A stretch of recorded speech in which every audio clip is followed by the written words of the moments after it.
I'm at the deck right now. I got myself something to eat. I don't want to lift my phone up so high, but yeah.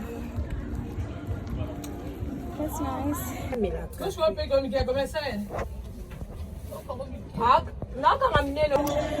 I just got my plates done. And when I tell you I'm so annoyed. Like, I hate people. I'm annoyed.